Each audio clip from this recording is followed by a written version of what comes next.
What's up guys, welcome back to the channel. This is Randy here at Lantac, and in this video we are going to be doing an overview of the M-SPEC22S suppressor. Now this is a modular suppressor in 22 caliber, and in this video we're going to be reviewing some of the primary specifications.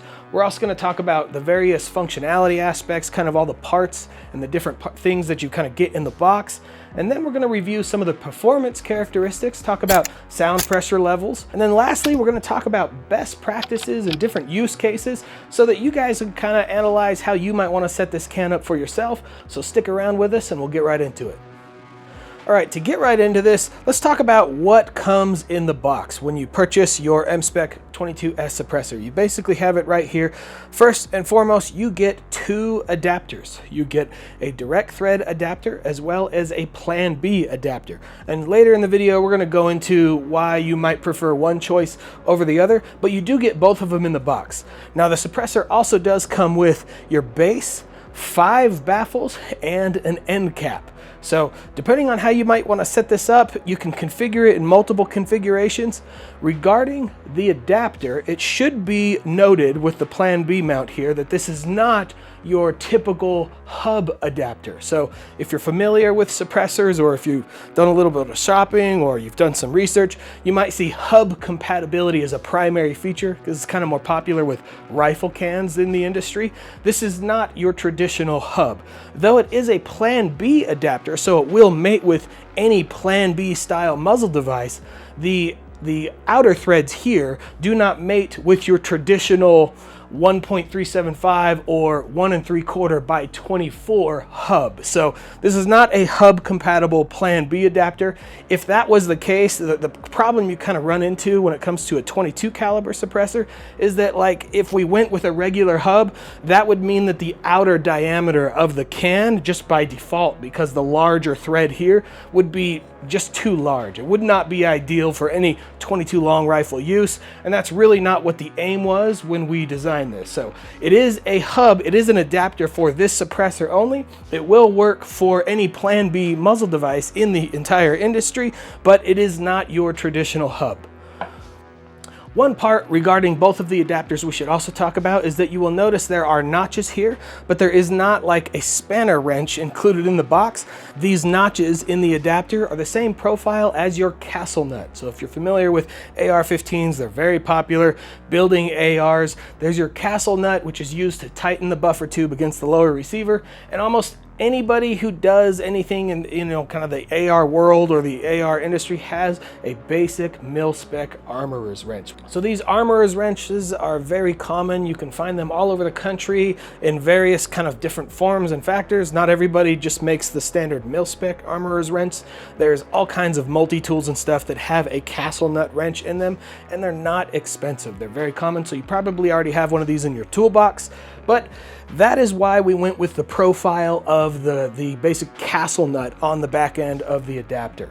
Now, when it comes to taking it apart and assembling it, adding and removing baffles, another note that we should make is that the baffles do not need to be timed. So we didn't see any real performance gains in terms of sound pressure levels, whether they were lined up a specific way or not. You'll notice with these kind of butterfly baffles, as maybe I'll call them, there really isn't a timing required. So just thread them down to where they're tight, and that's really all you have to worry about, and make sure that they're good and snug and you're good to go. Now, to talk a little bit about the maintenance required, as a general rule with 22 cans, they're dirty. So they're going to be kind of cleaned often if you want to keep using them at like the best performance. 22 pressures, 22 ammo can kind of be dirty, it can foul things up, it can get dry. As a general rule, keep your threads clean, keep them lubed, use some anti-seize if you want, but you can go ahead and scrub each one of these threading surfaces. It is type 3 hard coat anodizing, so it does withstand a good abuse when it comes to scratching and cleaning out that carbon. You can of course use any kind of solvent. You could throw it in a sonic cleaner if you like, and if you notice things are starting to get too dry, it's going to get more difficult to take things apart, and that's generally a good sign that you do need to take it apart and clean it. So next, let's talk about some of the primary specifications of the M-SPEC22S. So in terms of material, right, the adapter is 17.4 heat-treated stainless steel. The rest of the body is aluminum. It is T6 7075 aerospace grade aluminum, and it is type 3 hard coat anodized. So now let's talk about weight and length. And being a modular suppressor, there's kind of a little bit to go over. So rather than talk about every increment, you can find that information on our website. I'll just talk about the extremes. We have the ultra short configuration here, and then you have the most long configuration right here. The shortest configuration right here will come in at 3.47 inches and 2.46 ounces. Whereas the longest configuration you have here will be 6.75 inches in length and 4.7 ounces in weight. Now the outside diameter of the suppressor at the very largest portion right here at the back is 1.44 inches. So that outside diameter might be a little bit larger than you might be used to with traditional 22 suppressors, but it isn't so large that you can't see your sight picture if you're using suppressor sights, or if you just have like a backup red dot on like a 22 handgun or something like that. Next, let's talk about some performance characteristics of the M-SPEC22 suppressor. And what I'm talking about is sound pressure levels, or decibels, right? Everybody wants to know, how quiet is it? Well, we submitted this can to some third-party testers, and the decibel number we got back was 109 dB in its quietest configuration using mil standard 147E. So generally, when it comes to sound pressure levels, you should probably also do your own kind of research and get your own validation. Don't take our word for it, but compare it as you will to other cans on the market. I myself have multiple cans from various manufacturers in different calibers. I have a few 22 caliber cans, and I will say it sounds pretty dang good. It sounds on par with what you would expect out of a full-size, quiet, competitive 22 caliber suppressor. Now, when it comes to sound performance with 22 caliber, what we noticed is that there is a point of diminishing returns, and the maximum length required for the optimal sound performance was this configuration right here.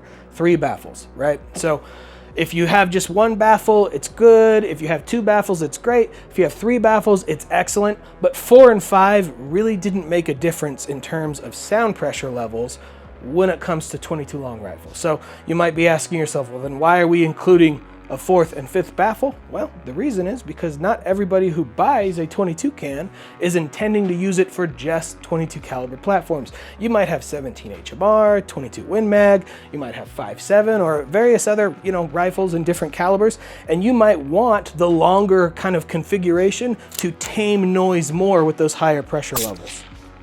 But again, when it comes to the ideal length for the peak sound pressure level performance, this was that length, right? And if you compare that to most 22 kind of full-size 22 cans out on the market, it might be a little bit shorter than your average full-size 22 can, albeit a little bit, it kind of makes up for that with it being a little bit larger in diameter. But it's a fantastic can and it sounds great. So if you're like me and you plan on using this primarily as just a 22 caliber can, maybe a little SBR like this or whatever kind of setup you have, this is the configuration you're going to go with. I mean, I personally don't really have a need for the other 2 baffles, but it's good to kind of keep them in rotation. That's 2 less baffles I have to clean if I just kind of keep them in rotation with the rest of the can, right? So obviously, if you're going to be using 17 HMR or 22 Win Mag or whatever, you might want to consider using the long configuration to tame more of that noise. But again, for 22 caliber, if you're just concerned about noise, this is the ideal length. Of course, you can shorten it if you want something really compact for various options. We tried to kind of think of everything here, giving you the different bases and having all the different baffles and the different configurations so that you can configure this however you wish. Now, when it comes to choosing which adapter to go with out of the box, the standard in the industry is direct thread. So the vast majority of your platforms that have, suppressor capability, I mean, it's so common today that barrels just come threaded at this point. The standard is a direct thread. So you can just throw the direct thread adapter on and use it across multiple hosts. But if you're like me and you kind of think keeping suppressor thread protector collars on the end of your gun is kind of a pain, or if you just prefer to put a mount on various platforms, the plan B might be the way to go, because that way you can just swap the can across multiple platforms without worrying about where to put, little collars or leaving threads exposed, etc. Another reason you might be interested in the Plan B adapter is if maybe you're running an AR and you want to convert it to a 22 caliber setup. So if you've got like a regular AR that you've got set up a certain way and you have a plan B mount and you're running whatever rifle can that you're running on your AR, you might be interested in converting that platform into a 22 for whatever reason, for training, for plinking, for fun. And if that's the case, the plan B might really appeal to you because you could essentially just throw the can on that gun and then swap the bolt with like a CMMG conversion kit and you're good to go. Now you've converted your whole platform into a 22, and if you wanted to swap, you can easily do that with this can. Alright guys, so that is it when it comes to the M-SPEC22S suppressor. It's a modular suppressor. You get lots of versatility having a direct thread and a Plan B adapter in the box. You can configure the can for various calibers and various lengths depending on what your needs are, and it's a great do-it-all can, and you get all of those features at a pretty dang competitive, affordable price. So let us know what you think. If you want to look at more details about the can, you want to kind of dive into some of the different length and weight configurations, you can find more of those details on our website. Otherwise, let us know what you think in the comments, and we will see you next time.